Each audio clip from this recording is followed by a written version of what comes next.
الحمد لله نحمده ونستعينه ونستغفره ونؤمن به ونتوكل عليه ونعوذ بالله من شرور أنفسنا ومن سيئات أعمالنا من يهده الله فلا مضل له ومن يضلله فلا هادي له ونشهد أن لا إله إلا الله وحده لا شريك له ونشهد أن سيدنا ونبينا ومولانا محمدا عبده ورسوله أرسله بالحق بشيرا ونذيرا أما بعد فقد قال الله تبارك وتعالى في القرآن العظيم والفرقان المجيد أعوذ بالله من الشيطان الرجيم بسم الله الرحمن الرحيم إن الله وملائكته يصلون على النبي يا أيها الذين آمنوا صلوا عليه وسلموا تسليما اللهم صل على سيدنا محمد وعلى آل سيدنا محمد وبارك وسلم عليه اللهم صل على سيدنا محمد وعلى آل سيدنا محمد وبارك وسلم عليه اللهم صل على سيدنا محمد وعلى آل سيدنا محمد الذي قرنت البركة بذاته ومحياه وتعطرت الأوان بطيب ذكره ورياه அல்லாஹ்வின் மகத்தான பேரருளால் 30 ஆண்டுகளை சிறப்பாக செம்மையோடு நடத்துவதற்கு வாய்ப்பளித்த அல்லாஹ்வுக்கும் அதை திறம்பட நடத்துவதற்கு அல்லாஹ் தேர்வு செய்திருந்த இந்த பெருமக்கள், கண்ணியமிக்க உலமா பெருமக்கள், இந்த நிகழ்வினுடைய ஊரின் முக்கியஸ்தர்கள், வருகை புரிந்திருக்கிற அத்துணை பேருக்கும் அன்பான அஸ்ஸலாமு அலைக்கும் வரஹ்மத்துல்லாஹி வபரகாத்துஹு. 30 ஆண்டுகள் கடந்திருக்கிற இந்த வேளையில் மக்தம் மதரசா என்ற சின்ன விதை இப்போது ஆலமரமாக விருட்சம் அடைந்திருக்கிற நேரம், அல்லாஹ் கண்ணியத்திற்குரிய அப்துல் ஹமீத் பாக்கவி ரஹ்மத்துல்லாஹி அலைஹி அவருடைய சந்ததியினர் அனைவரையும் அல்லாஹ் கபூல் செய்வானாக. பாபா அவருடைய அந்த துஆவினுடைய பரக்கத்தில் சந்ததிகள் எல்லாம் உலமா பெருமக்கள் நிறைந்திருக்கிற இந்த தலைமுறை எவ்விதமான தங்கு தடையின்றி அடுத்தடுத்தும் இல்மை இந்த சமூகத்திற்கு கொண்டு போய் சேர்க்கிற பொறுப்பிலேயே கியாம நாள் வரை தொடர்வதற்கும் அல்லாஹ் தௌஃபீக் செய்வானாக. இந்த சமயத்தில் ரமதான் குறித்து பல்வேறு செய்திகள், பல்வேறு ஜும்ஆவுடைய உரைகளின் மூலம் நாம் எல்லாம் ஓரளவுக்கு அறிந்திருக்கிற வாய்ப்பு இருக்கிறது என்றாலும் கூட அருமை தாய்மார்கள் தெரிந்து கொள்ள வேண்டிய பல்வேறு செய்திகள் இருப்பதால் தாய்மார்களுக்கான செய்திகளாக ஒரு செய்திகளை மட்டும் பாவியான என்னுடைய இதயத்தில் அல்லாஹ் எதை உதிக்க செய்கிறாரோ அதை பகிர்ந்து நிறைவு செய்ய ஆசிக்கிறேன். அன்பான பெருமக்களே, ரமதானுக்கான முன் தயாரிப்பு என்பது ஏதோ ஓரிரு நாட்களில் செய்யப்படுகிற முன் தயாரிப்பு அல்ல. ரமதான் என்பது ஒரு சீசன் காலம். நாமெல்லாம் வியாபாரத்தில் கொடிகட்டி பறக்கிற ஒரு பாக்கியத்தை நமதூர் மக்களுக்கு அல்லாஹ் தந்திருக்கிறார். யோசித்து பாருங்கள், ஒரு தீபாவளி சீசன் என்று வைத்துக் கொள்ளுங்கள். சீசன் நேரம் இன்னும் ஒரு மாதம் அல்லது ஒரு 20 நாட்களுக்குள் சீசன் நேரம் துவங்குகிறது என்றால் அது வியாபார சூடு பிடித்ததற்கு பிறகு எல்லா ஃபங்க்ஷனையும் கட் பண்ணிடுவோம். ரொம்ப முக்கியமான கல்யாணம் கூட நம்ம அட்டெண்ட் பண்ண மாட்டோம். முக்கியமான மூத்தா இருந்தாலும் அப்புறம் போய் நம்ம ஃபாத்தியால கலந்துக்கலாம் நினைப்போம். எவ்வளவு முக்கியமான ப்ரோக்ராம் இருந்தாலும் அதையெல்லாம் விட இந்த ஒரு வருஷத்துல இந்த 10-20 நாட்களில் நாம் எடுத்துக்கொள்கிற வியாபாரத்தினுடைய லாபத்தை வச்சுதான் அடுத்த ஒரு வருஷத்தை ரன் பண்ண முடியும் என்றெல்லாம் நினைக்கிற வியாபார சிந்தனையை அடிப்படையாக வைத்து இந்த உதாரணத்தை முன்வைத்து, எப்போது ஒரு சீசன் காலத்தில் ஒரு வியாபாரி வியாபாரத்தை மட்டுமே கண்டும் கருத்துமாய் அதை நாம் மிக மிக இரவு பகலாய் எல்லா ஃபங்க்ஷனையும் விட்டுறாரு, தூக்கத்தை விட்டுறாரு. மதியான சாப்பாடு பார்த்தா 4 மணிக்கு சாப்பிடுறாரு, இரவு சாப்பாட்டை 11 மணிக்கு சாப்பிடுறாரு, காலை நாஸ்டா 11 மணிக்கு சாப்பிடுறாரு.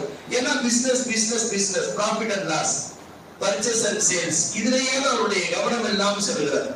ஏன்னா இது அவருக்கான ஒரு தேர்வு காலம், அவருக்கான ஒரு முக்கியமான நேரம் என்று ஒரு வியாபாரி கருதுவதை போல் இந்த ரமலான் என்பது அமல்களுக்கான சீசன், மக்ஃபிரத்திற்கான சீசன். இந்த சீசனில் அல்லாஹ் மன்னிப்பை வாரி கொடுக்கிறார். வாரி கொடுக்கிற மன்னிப்பை விசாலமாக பெற்றுக் கொள்ள வேண்டிய பொறுப்பும் கடமையும் நம்மில் ஒவ்வொருவருக்கும் உண்டு. ஷேக் அஹ்மது சர்ஹிந்தி ரஹ்மத்துல்லாஹி அலைஹி அவருடைய கிதாபில் மக்தூபாத்தில் ஒரு தகவல் ஒன்றை எழுதி இருக்கிறார்கள். அல்லாஹ்வுடைய பேரருள் ரமலானில் எவ்வளவு கொட்டி தீர்க்கப்படுகிறது, எவ்வளவு அல்லாஹ் அருள்மழையை வாரி வழங்குகிறார் என்றால், ஒரு கடல் இருக்கிறது, கடலிலே இருந்து ஒரு 11 சொட்டு தண்ணீரை மட்டும் தனியாக பிரித்தெடுத்து விடுங்கள். 11 சொட்டு தண்ணீர், அந்த 11 சொட்டு தண்ணீரை போலத்தான் 11 மாதங்களில் கிடைக்கிற ரஹ்மத். மீதி பிரம்மாண்டமான கடல் தெரிகிறது அல்லவா, கடல் போன்ற ரஹ்மத்தை ரமலானில் அல்லாஹ் அருள் புரிகிறார். எவ்வளவு முக்கியத்துவம் வாய்ந்த விஷயம் அது. அதை அந்த அருளை பெற வேண்டும் என்பதற்கு ஆர்வப்படுத்தும் முகமாகத்தான் அருளாயிரம் முகமது ரசூலுல்லாஹி ஸல்லல்லாஹு அலைஹி வஸல்லம் ஒரு ஃபர்துக்கு 70 ஃபர்துடைய நன்மை என்றும், ஒரு நஃபிலுக்கு ஒரு ஃபர்துடைய நன்மை என்றும், சொர்க்கத்தின் வாசல் திறக்கப்படுகிறது என்றும், நரகத்தின் வாசல் மூடப்படுகிறது என்றும், சுஃபிதத்தி ஷயாத்தீன் ஷைத்தான் எல்லாம் விலங்கிடப்படுகிறான் என்றும், எப்படி எப்படி எல்லாம் சொன்னால் இதன் மீது ஆர்வம் பிறக்குமோ அது போன்ற வாசகங்களை சொல்லி இந்த உம்மத்தை கட்டி எழுப்பினார்கள். உணர்வூற்றப்பட வேண்டிய முறைகளை ஆற்றினார்கள். அது அவல்லக்கும் ஷஹ்ருல் அதீம், ஷஅபான் மாதத்தினுடைய கடைசி பொழுதில் உங்களுக்கு வர இருக்கிற அந்த மாதம் எப்படிப்பட்ட மாதம் என்று உரையாற்றியதன் நோக்கம் என்னவென்றால், இது மற்ற மாசம் மாதிரி வருகிற போது போகிற போக்கில் கடந்து போகிற பொழுதுபோக்கு அம்சமாக அதை கடந்து விடக் கூடாது. அது ஒரு மகத்தான மாதம், அதை நீங்கள் பயன்படுத்திக் கொள்ள வேண்டும் என்று உணர்வூற்றுகிற உபதேசங்களை நபி ஸல்லல்லாஹு அலைஹி வஸல்லம் ஷஅபானுடைய கடைசியிலே ஸல்லல்லாஹு அலைஹி வஸல்லம் பேசியதனுடைய முன்மாதிரியை கொண்டுதான் இந்த விழா இப்போது கட்டமைக்கப்பட்டிருக்கிறது. அல்லாஹ் எதை பாவியாரின் மூலம் சொல்ல வைக்கிறானோ, கேட்க வைக்கிறானோ, அதன்படி அமல் செய்வதற்கு அல்லாஹ் தௌஃபீக் செய்வானாக. ரமலானுக்கான முன் தயாரிப்பு என்பது நாம் எப்படி செய்ய வேண்டும் என்றால், சுமார் 6 மாதத்திற்கு முன்பிருந்தே செய்த ஆரம்பித்து விட வேண்டும். அதுதான் உண்மையான முன் தயாரிப்பு. எங்க நம்ம ஊர்ல ஒரு கல்யாணம் நடக்குதுங்க, நம்ம வீட்டுல ஒரு ஏப்ரல் மாசத்துல ஒரு கல்யாணம் பிக்ஸ் ஆயிருக்கு அப்படின்னா, ஏப்ரல் மாசத்துக்கு மார்ச் மாசத்தின் 30ஆம் தேதி மண்டபம் புக் பண்ண மாட்டோம். மார்ச் மாசம் 28ஆம் தேதி போய் நம்ம நகை வாங்க மாட்டோம். மார்ச் மாதம் 27ஆம் தேதி போய் துணிமணி எடுக்கலாம் நினைக்க மாட்டோம். எப்போது ஏப்ரல் மாசம்னா அவருக்கு முன்னாடி இருக்கிற கடந்த வருடத்திலே இருக்கிற ஒரு 6 மாதத்திற்கு முன்பு இருந்த முன் தயாரிப்பு தொடங்கி விடுகிறது இல்லையா? யதார்த்தத்தில் ஒரு வீட்டுல ஒரு ஃபங்க்ஷனுக்கான முன் தயாரிப்பு என்பது சுமார் ஒரு 6 மாத காலங்களுக்கு முன்பிருந்தே முன் தயாரிப்பு செய்யப்படுகிற பழக்கம் இருக்கிறது இல்லவா? இதை யோசிச்சு பாருங்க. ரம்ஜானுக்கு அப்படி ஒரு முன் தயாரிப்பு பிரிபரேஷன் அவசியம். அதோடு தான் ஸல்லல்லாஹு அலைஹி வஸல்லம் ரஜப மாதம் துவங்கி விட்டார். பாரிக்லனா ஃபீ ரஜப வ ஷஅபான் வ பல்லிக்னா ரமதான். அப்ப ரஜப மாசம் வந்தா துஆ ஓதுங்க. துஆ ஓதுறதுக்கு ரசூலுல்லாஹ் சொன்னாங்க. துஆ ஓதுவது என்பதன் நோக்கம் என்னவென்றால், உங்களுக்கு ரமதானுக்கு தயாரிப்பு 2 மாசத்துக்கு முன்னாடி இருந்தே நீங்க தயாராகிடணும், ஜகாத்தை கணக்கிட்டு வச்சிடணும், உங்களுக்கான வியாபார விஷயங்களை எல்லாம் ஓரளவுக்கு முறைப்படுத்தி விட வேண்டும், ரமதானுக்கான முன் தயாரிப்புகளை ஈடுபாடுல அதிகம் கவனம் செலுத்த வேண்டும். அதற்கான ஏற்பாடுகளை செய்வதற்கு தான் ஸல்லல்லாஹு அலைஹி வஸல்லம் அவர்கள் பாரிக்லனா ஃபீ ரஜப வ ஷஅபான் வ பல்லிக்னா ரமதான் என்று ரமதானை எதிர்பார்த்து 2 மாதங்களுக்கு முன்பிருந்தே துஆ மட்டுமல்ல அதற்கு முன் தயாரிப்பு செய்ய கற்றுக் கொடுக்கிறார்கள். நீங்க கூகுள்ல சர்ச் பண்ணி பாருங்க, ரம்ஜான் பிரிபரேஷன் கோர்ஸ் அப்படின்னு ஒரு கோர்ஸ் இருக்கு. ஐரோப்பிய நாடுகளில் இப்ப பழக்கம். ரஜபு மாதத்தினுடைய முதல் பிறை கண்டதிலிருந்து பாடம் நடக்கிறது. வரக்கூடிய ரமதானை எப்படி பயன்படுத்தணும், ரஜப் மாதத்தினுடைய முதல் வாரம் என்ன போட்டிருப்பாங்கன்னா, அதுல ஒரு 2 விஷயம் போட்டிருப்பாங்க. முதல் வாரத்துல இப்ப குர்ஆன்ல இருந்து ஃபர்ஸ்ட் பேஜ் 2 பேஜ் ஒரு நாளைக்கு ஓத ஆரம்பிச்சிருங்க. இப்போது இருந்தே நீங்கள் ஓரளவுக்கு ஜகாத்தை பத்தி கணக்கெடுக்க ஆரம்பிச்சிருங்க. ரஜப் மாதத்தின் 2வது வாரம் என்ன செய்யணும், ரஜப் மாதத்தின் 3வது வாரம் என்ன செய்யணும், இதெல்லாம் ஒரு திட்டம் இருக்கிறது. ஐரோப்பிய நாடுகள் அதற்கென்று பாடம் நடத்துகிறார்கள். வருகிற ரமலான் யாருக்கு இது கடைசி ரமலான் என்பதை உறுதிப்பட சொல்ல முடியாது அல்லவா? அடுத்த ரமலானில் யாரை நாம் சந்திப்பதற்கு வாய்ப்பு கிடைக்கும் என்பதை உறுதிப்பட சொல்ல முடியாது அல்லவா? அடுத்த ரமலானை பெற்றாலும் ஆரோக்கியமாக நோன்பு நோக்கக்கூடிய பாக்கியம் யார் யார் பெறுவார் என்பதை உறுதிப்பட சொல்ல முடியாது அல்லவா? அவெல்லாம் நினைப்பதை போல வயோதிகர்களுக்கு தான் என்றெல்லாம் கிடையாது. வயசாயிடுச்சு அதனால அடுத்த ரமலான் எப்படி இருக்குமோ இல்ல, இள வயதுகளில் எத்தனையோ பேருக்கு அல்லாஹ் ரமலானில் ஏதாவது சில சிரமங்களை ஏற்படுத்தி விடுகிறார் அல்லவா? எனவே ரமலானை நாம் எப்படி பயன்படுத்த வேண்டும் அதற்கு பாடம் நடத்துகிறார்கள். ரம்ஜான் பிரிபரேஷன் கோர்ஸ் நீங்க சர்ச் பண்ணி பார்த்தா ஐரோப்பிய நாடுகளில் ஒவ்வொரு நாட்டிலேயும் இஸ்லாமியர்களுக்கு பாடம் நடக்கிறது.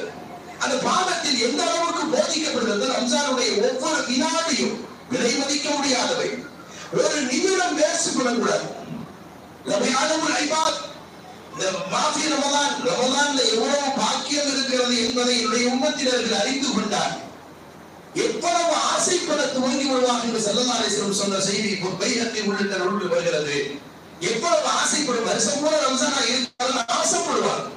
ஒவ்வொரு நிமிடம் ரம்ஜான்ல ஒரு அரை மணி நேரம் வாட்ஸ்அப்ல இல்லாத பொல்லாத செய்தியை பார்த்து டைம் வேஸ்ட் பண்ணிட்டோம், வருத்தப்படுவோம். அந்த யதார்த்தத்தில் கடந்து ஒரு அரை மணி நேரம் தான் போச்சு. அப்படி இல்லை, அரை மணி நேரம் போனது என்றால் ஒரு 10,000 ரூபாய் இழந்தா எப்படி வருத்தம் வருமோ அந்த வருத்தம் வரும் நமக்கு. அதுதான் அந்த சஹாபாக்கள் அவர்களை தூண்டியது. அந்த உணர்வூற்றிய அந்த உபதேசங்கள் தான் ரமலானின் பொழுதுகளை பகலையும் இரவையும் அப்படி கழிக்க வைத்தல். அப்படி பயன்படுத்த வேண்டும். ரமலான் கழிகிற போது அழுத பெருமக்கள் எத்தனை பேர்.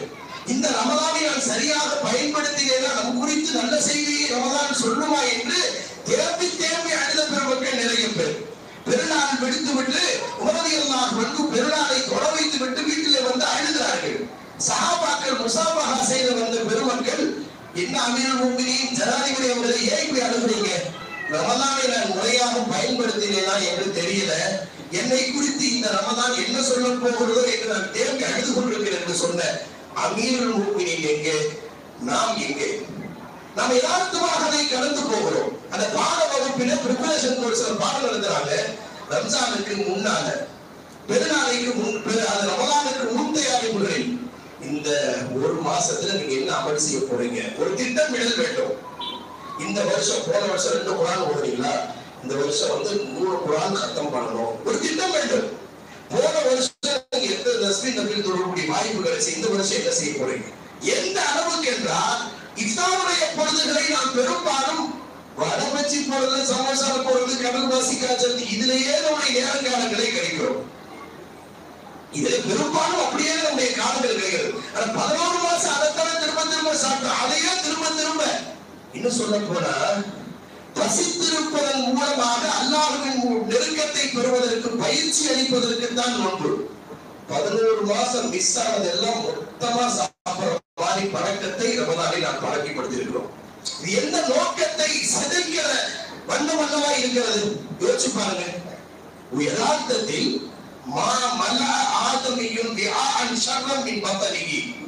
வயிற்றை மனிதன் நிரப்புவதை போல ஒரு மனிதன் நிரப்புகிற பாத்திரத்திலேயே மிக மோசமான பாத்திரம் ஒன்று இருக்கிறது என்றால் அது வயிறு என்கிறார்கள் ஸல்லல்லாஹு அலைஹி வஸல்லம். எவ்வளவு கொட்ட முடியுமோ கொட்டிட்டே இருக்கும். 11 மாசம் கொட்டினதுக்கு ஒரு மாசம் கொஞ்சம் ரெஸ்ட் கொடுப்பான்னு அல்லாஹ் கொடுத்திருக்கான். ஆனா ரெஸ்டே கொடுக்கறது இல்ல. 13 மணி நேரம் நோம்புல 13 மணி நேரம் நம்ம இருக்க போறோமே பசியோட அப்படின்னு நினைச்சு சகல ஒரு வெட்டு வெட்டிடுறோம். அப்ப இஃப்தார் வந்த பிறகு 13 மணி நேரம் பசியா இருந்தோமே அப்படின்னு ஒரு வெட்டு வெட்டிடுறோம். யதார்த்தத்தில் இப்படித்தான் போகிறது. நோன்பின் நோக்கம் இங்கே சிதைக்கப்படுகிறது. கழுத்து வரைக்கும் சாப்பிடலாம் உங்க தெரியுங்களா? கழுத்து வரைக்கும் ஃபஜ்ர் தொழுகையில ருக்கு செய்ய முடியாம தடுமாறாங்க உங்க ஃபஜ்ர் தொழுகையில. யதார்த்தம் யோசித்து பாருங்கள். எந்த சஹருங்கிறது ஃபரல் அல்ல, வாஜிப் அல்ல, அது ஒரு சுன்னத்து. ஏதோ கொஞ்சம் சாப்பிடுங்கன்னு சொன்னதுக்கு நிறைய சாப்பிட்டு கவுச்சி இல்லாம பல பேருக்கு சஹரே இறங்குறது இல்லை. இப்படித்தான் நம்மளுடைய பழக்கம் இருக்கிறது இல்லையா? வேடிக்கையா ஒரு ஆளு நூரானி ஷாக்கபிலா நாமத் பறக்காது சொல்றதா நிறைவுக்கு வருகிறது. ஒரு ஆளு பஸ் ஸ்டாண்ட்ல படுத்துக்கிறேன்னா மூச்சு பேச்சு இல்லாம இருக்கிறான். ஏதோ மூத்தம் போறா போல இருக்குது. 108க்கு போன் பண்ணிட்டாங்க. 108க்கு போன் பண்ணியாச்சு. 108 ஆம்புலன்ஸ் வந்துச்சு. ஆனா வந்து செக் பண்ணி பார்த்தா ஹார்ட் பீட் இருக்கு, இதயம் துடிக்கிறது. சரி, என்ன சுத்தமா பார்த்தா மூச்சு திணறல் வருது.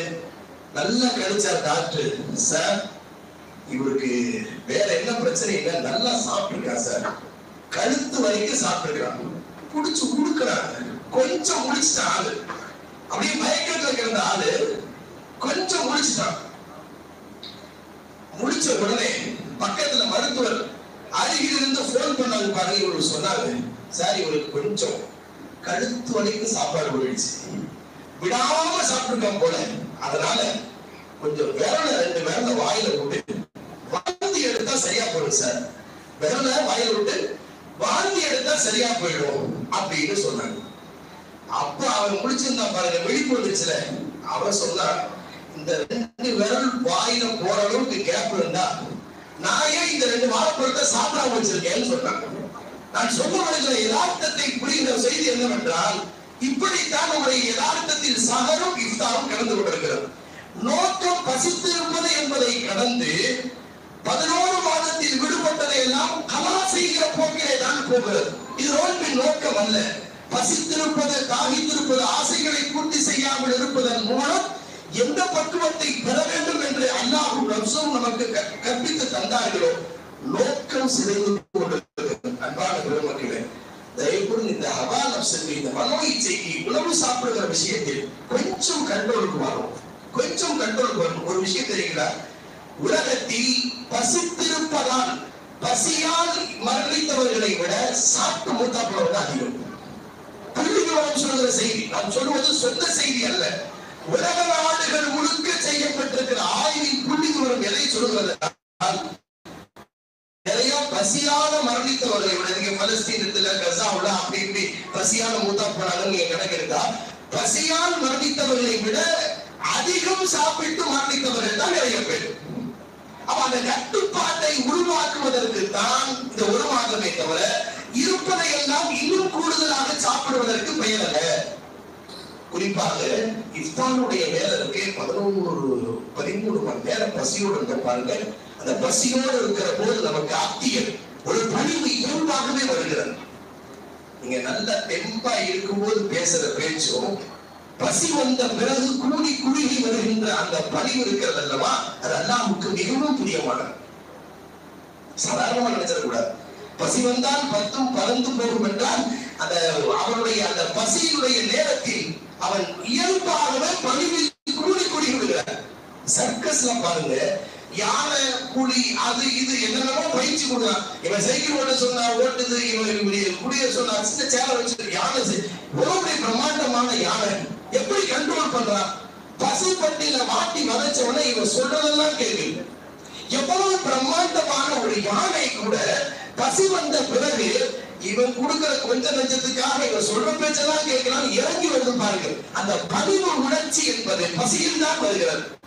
குறிப்பாக இஃப்தாருடைய நேரம் இருக்கிறது, அது துஆவுக்கான நேரம். வடபச்சி, கடல் பாசி, ஜிகர்தண்டா, அது இது விசவிதமா பார்த்து அழகு சேர்ப்பதற்கு ஏதோ கொஞ்சம் முடிந்தவரை நம்மளுடைய நோட் பண்ணுகிற போது நம்மளுடைய உடல் உபாதைகளுக்கு வழியில்லாமல் சாப்பிடலாம், அது வேறு விஷயம். பல பெண்கள் நோன்பு திறக்கிறது எங்க தெரியுங்களா? நோன்பு திறப்பது என்பது, நோன்பு திறப்பது அல்லாஹும்ம லக்க சுந்து அனௌன்ஸ் பண்ணும்போது இவங்க எதையாவது படிச்சுக்கிட்டே லக்க சுந்து சொல்லி 2 பேரிச்சம்பழத்தை சாப்பிடுறதா இருக்கு. தாய்மார் பெண்கள் மேல ஒரு தடவை எங்கள் மஹல்லாவிலே சொல்லக்கூடிய வாய்ப்பு அல்லாஹ் தந்தார். தாய்மார்களை தயவு செஞ்சு இஃப்தாருக்கு ஒரு 20 நிமிஷத்துக்கு முன்னாடி முடிச்சிருக்கோம். உங்களுடைய இந்த இஃப்தாருடைய நேரம் என்பது துஆவிற்கான நேரம், அற்புதமான நேரம்.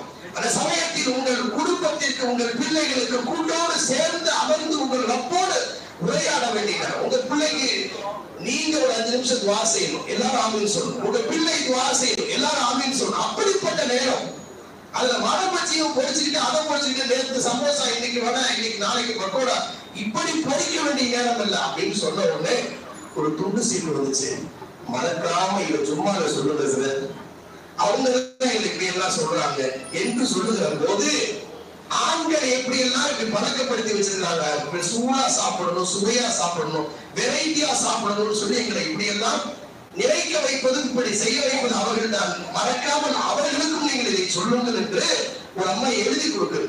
நான் நினைவுபடுத்துகிற செய்தி, தயவு கூர்ந்து நோன்பிற்கான நோக்கம் சிதைப்படாமல் நம்முடைய நப்சை கட்டுப்படுத்துவதற்கும் ஹவாவை கட்டுப்படுத்துவதற்கும் வழங்கப்பட்டிருக்கிற அற்புதமான சிகிச்சை தான் நோன்பு. அப்போதுதான் லஅல்லகும் தத்தகூன் என்று குர்ஆன் சொல்கிறது. அந்த தக்வாவை நிறைவாக பெற முடியும். அல்லாஹ் தௌஃபீக் செய்வானாக. எனவே ரமலானுடைய பொழுதுகளை அதை குறித்து அந்த கோர்ஸ்ல ஒரு செய்தி எழுதுகிறாங்க.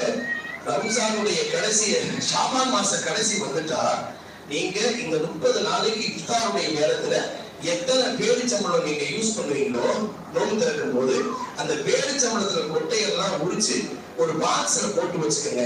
அது கீழே ஒரு அழகான ஒரு செய்தி எழுதிருக்கிறாங்க. என்ன எழுதிருக்கிறாங்கன்னா, இந்த பேரிச்சம்பளத்தின் கொட்டையை உரிக்கிற அந்த ஒரு அரை நிமிடத்தில் ஒரு வரை துஆவை நீங்கள் கேட்பதற்கு நீங்க முயற்சி செய்யும். அவ்வளவு முக்கியமான நேரம் நாம் யதார்த்தமாக கடந்து விடக் கூடாது.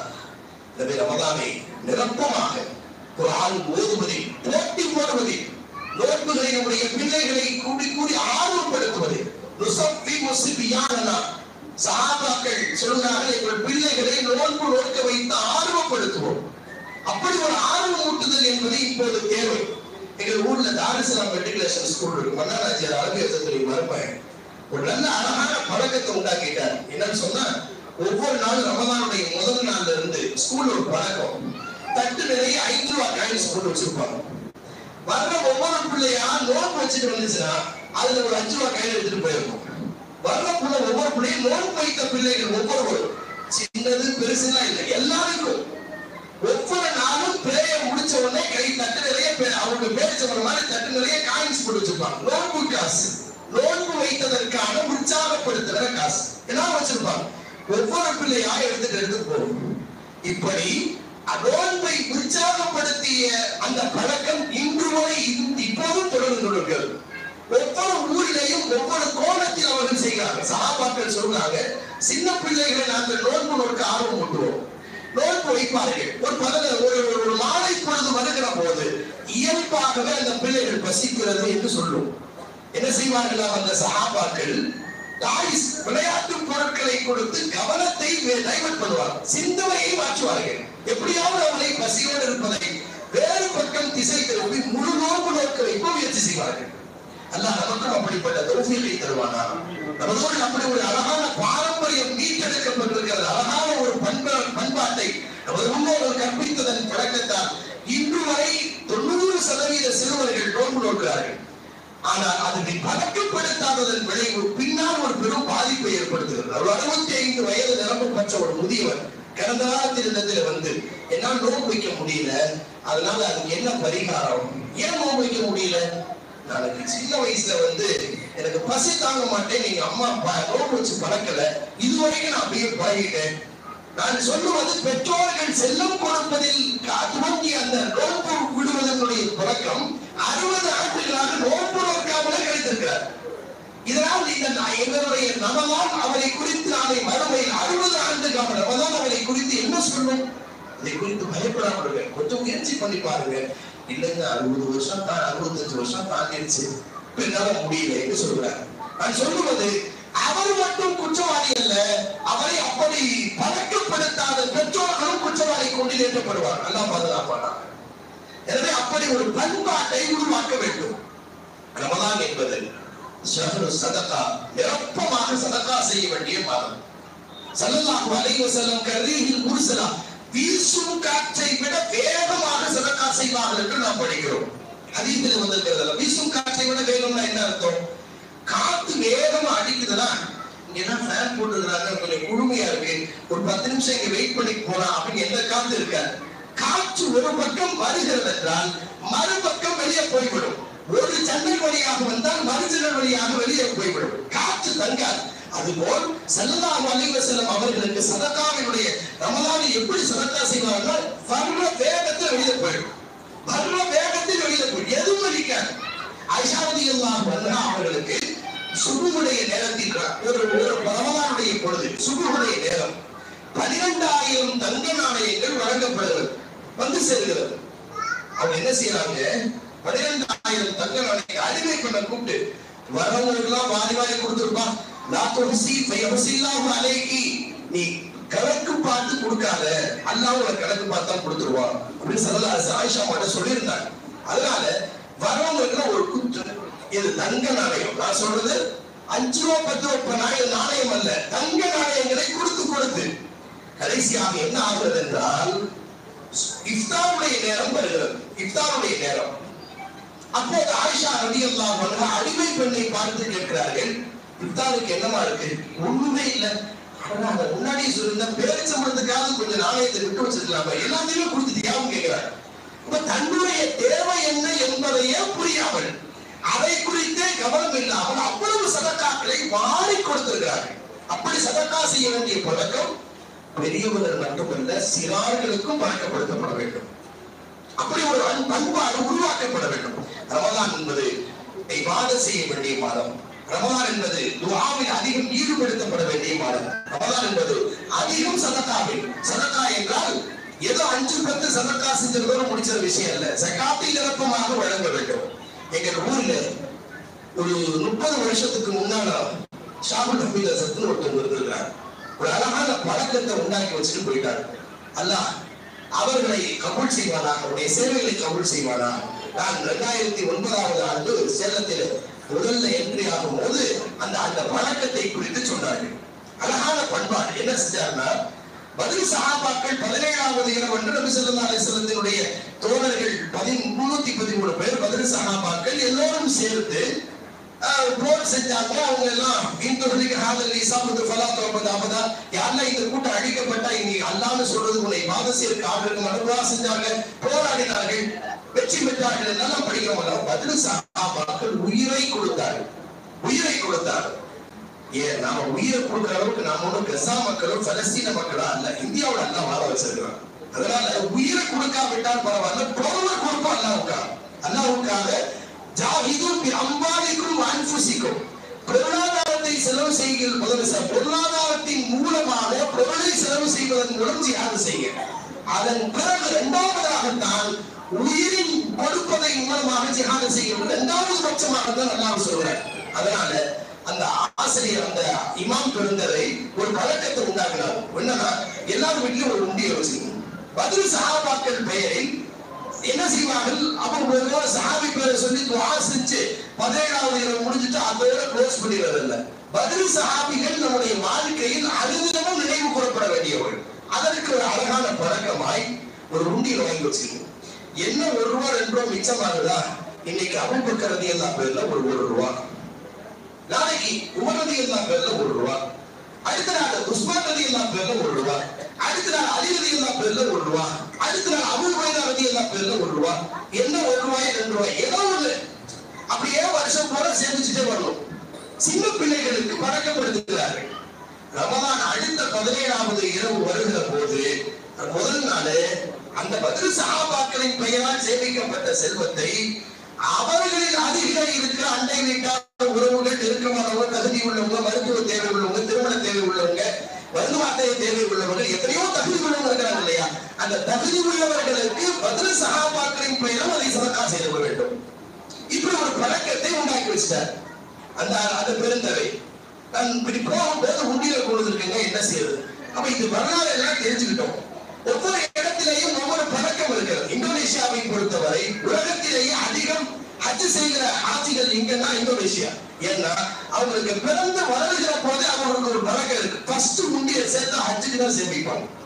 அந்த உண்டியல் அப்படியே சேர்ந்து 17-18 வயதை அடைகிற போது அவர்கள் மேற்கொள்கிற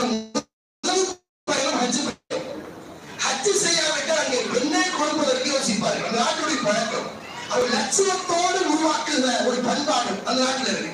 ஒவ்வொரு ஊர்லயும் ஒரு பண்பாடு பழக்கத்தில். இப்போதும் எங்கள் ஊர்ல எங்கள் மஹல்லாக்களில் ஒரு பழக்கம் இருக்கிறது. இதை பார்த்தோன்னே இதையே இன்னும் விரிவாக்க கூடாது.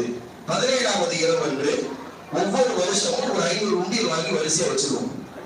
500 உண்டியல் ஒவ்வொருத்தருக்கும் கையில கொடுத்துரும். அன்னைக்கு பதில் சஹாபாக்கள் நினைவு தினத்தில் அத்தனை சஹாபாக்களின் பெயரால் துஆ செய்து வசீலா வைத்து துஆ செய்த பிறகு கொடுத்துரும்.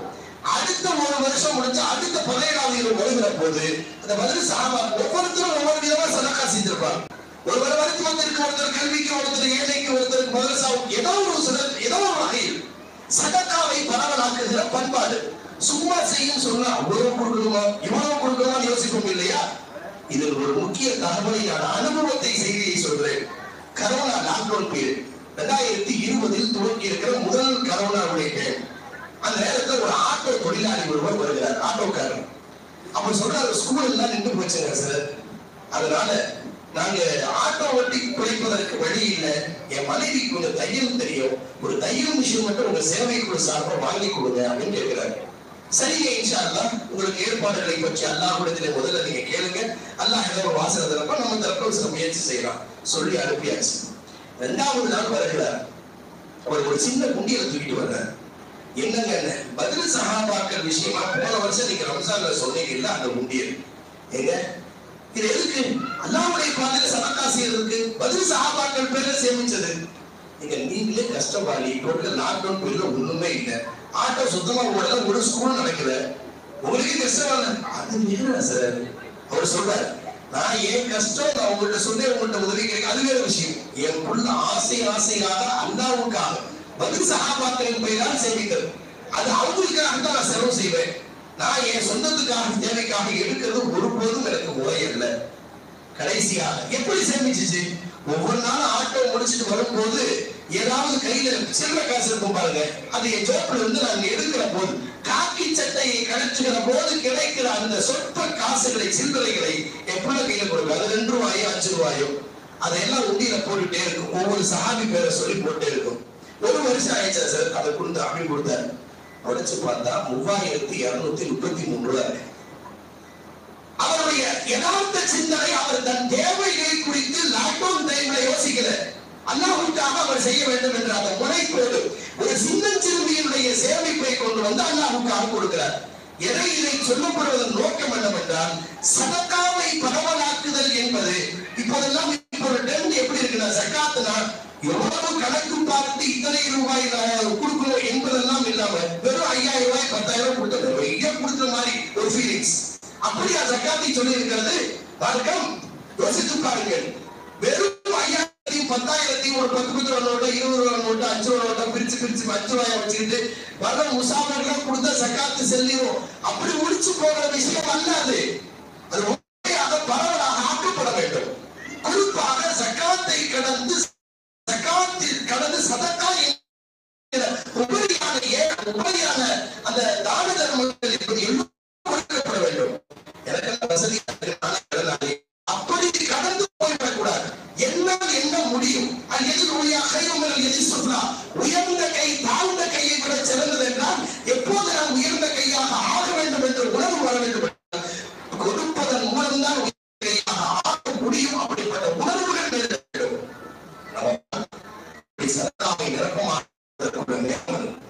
அதே போல ரமலானுடைய காலத்தினுடைய பொழுதுகள் தயவு கொண்டு இந்த சமூக வலைதளங்களை, வாட்ஸ்அப்களில், இன்ஸ்டாகிராமில், பேஸ்புக்ல சும்மா அக்கௌண்ட வச்சு நல்ல செய்தி தானே வருது அப்படின்னு பார்த்து நேரத்தை கழிக்கிற நேரம் அல்ல. அந்த பொழுதுகள் அப்படி கழிக்க வேண்டிய பொழுதுகளும் அல்ல. மிக முக்கியமான பொழுதுகள் இன்றைக்கு போதைக்கு அடிமையாகுதல் என்பதை கடந்து, காதலுக்கு அடிமையாகுதல் என்பதை கடந்து, போன் போனுக்கு அடிமையாகுதல் என்பதில் எல்லோரும் சிக்கி இருக்கிறார்கள். போன் அடிக்ஷன் என்பது சிறுவரில இருந்து, இளைஞரில இருந்து, முதியவர்களில் இருந்து, தாய்மார்கள் அப்படி வரும் இதற்கு அடிக்ஷன். நாம் அதை விடுத்து வெளியே வந்து அல்லாஹ்வின் அடிமையாக ஆக வேண்டிய நேரம். எனவே ஒரு காலம் இந்த போனுக்கு 10 வருஷத்துக்கு முன்னால எல்லாம் கொஞ்சம் இந்த தொலைக்காட்சிகள்ல பரவல போட்டு கொஞ்சம் அமல் செய்வோம் நினைச்சாங்க பாருங்க, அந்த தலைமுறை எல்லாம் இப்போது மாறி போய்விட்டது. ஏதோ ஒரு ஸ்டேட்டஸ் போட்டு பார்த்தோம்னா அது 1/2 மணி நேரம் ஓடிவிடும், 1 மணி நேரம் ஓடிவிடும். எத்தனை இரவுகளை நாம் இப்படி தொலைத்திருக்கிறோம் அல்லவா? யோசித்து பாருங்கள். அப்படி தொலைக்க வேண்டிய இரவு அல்ல. தொலைத்து விட்டால் நாளை மறுமையில் அந்த ரமலான் நமக்கு எதிராக சாட்சி சொல்லுவையானால் நம்முடைய கதி என்ன என்பதை குறித்து யோசிக்க வேண்டிய தருணம். எனவே இல்லாத பொல்லாத மெசேஜ் வர்ற குரூப்ல இருந்து முதல்ல லெஃப்ட் ஆகுங்க. இல்லாத பொல்லாத நல்ல செய்தி என்றால் எது உங்களின் அமலையும் ஆகத்தையும் பற்றியும் உங்களை சிந்திக்க தூண்டும் அந்த குரூப்ல இருங்க. இல்லாத செய்திகளை, பொல்லாத செய்திகளை, அர்த்தமற்ற நேரத்தை வீணடிக்கிற செய்திகள் வெளியில வாங்க. காலம் மிக அதிகமாக பொழுதுகள் வீணடிக்கப்படாது. ஒரு 1/2 மணி நேரம் கூட வீணடிக்கப்படக்கூடாது. அதனால்தான் இபாதத் செய், இல்லைன்னா தூங்கு. அதெல்லாம் நவ சாஹி இபாதத்தும்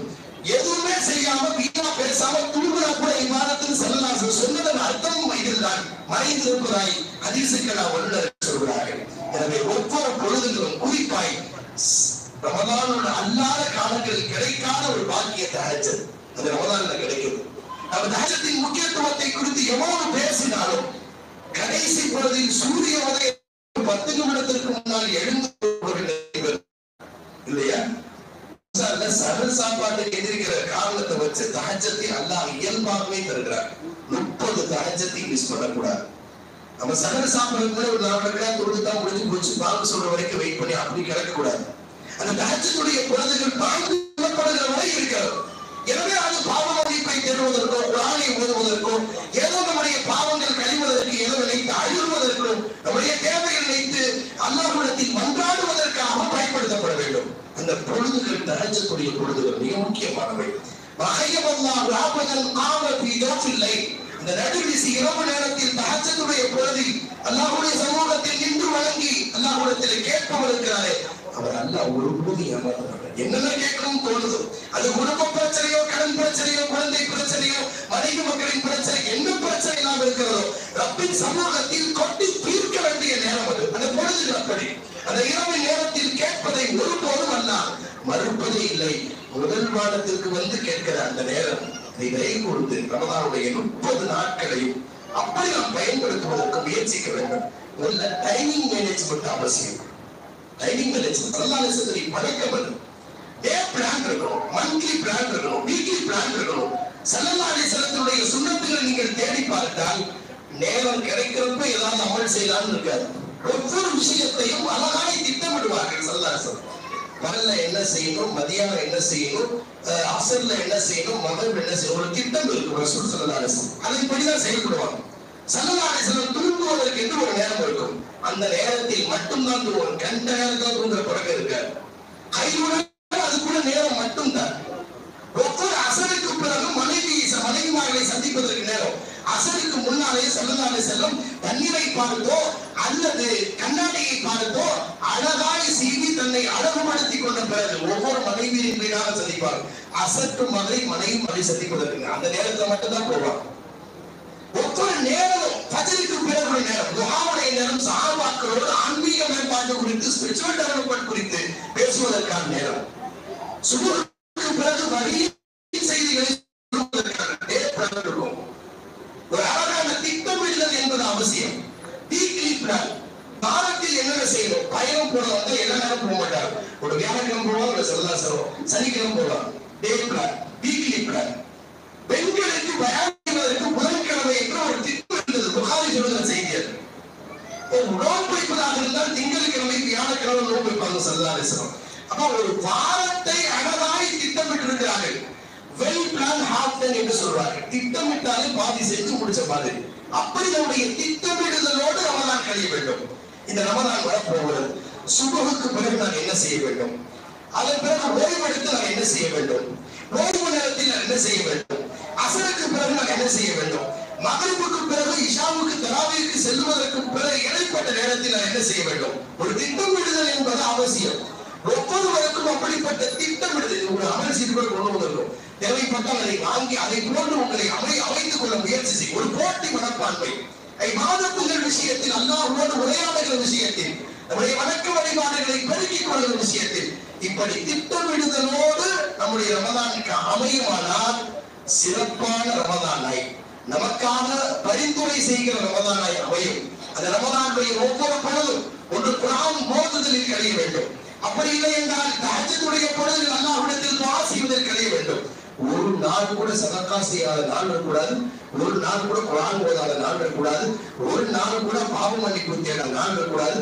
ஒரு நாள் கூட பாவத்தில் ஈடுபடாமல் கிடைக்க வேண்டும் என்பதிலே ஒரு வைராக்கிய உணர்வு வேண்டும். அப்படிப்பட்ட தௌஃபீக் அல்லாஹ் அருள்புரிவானாக. வஆஹிரு தஅவானா அல்ஹம்துலில்லாஹி ரப்பில் ஆலமீன். அஸ்ஸலாமு அலைக்கும் வரஹ்மத்துல்லாஹி வபரகாத்துஹு.